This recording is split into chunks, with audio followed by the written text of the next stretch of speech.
কম বেশি সবাই ডিমের কোরমা রান্না করতে পারে। আমি কোনো রেসিপি শেয়ার করতেছি না, আমি যেভাবে রান্না করি সেটাই শেয়ার করবো আর কি। আমার রান্না করা ডিমের কোরমা হলো সেমের, তো আর অন্য কিছুই লাগে। হ্যালো এভরিওয়ান, আসসালামু আলাইকুম। কেমন আছেন সবাই? অবশ্যই কমেন্টে জানাবেন। আচ্ছা, এত বক বক না করে রেসিপিতে আসা যাক।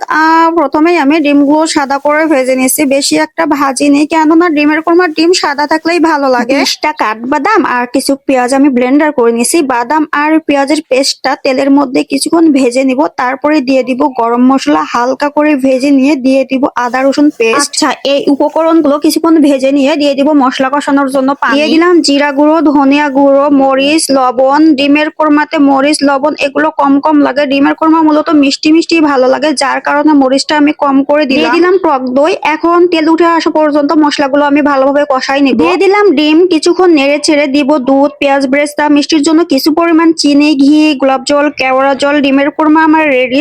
আমার তো আর দেরি সহ্য হচ্ছে না, বলতেছে তাড়াতাড়ি দাও।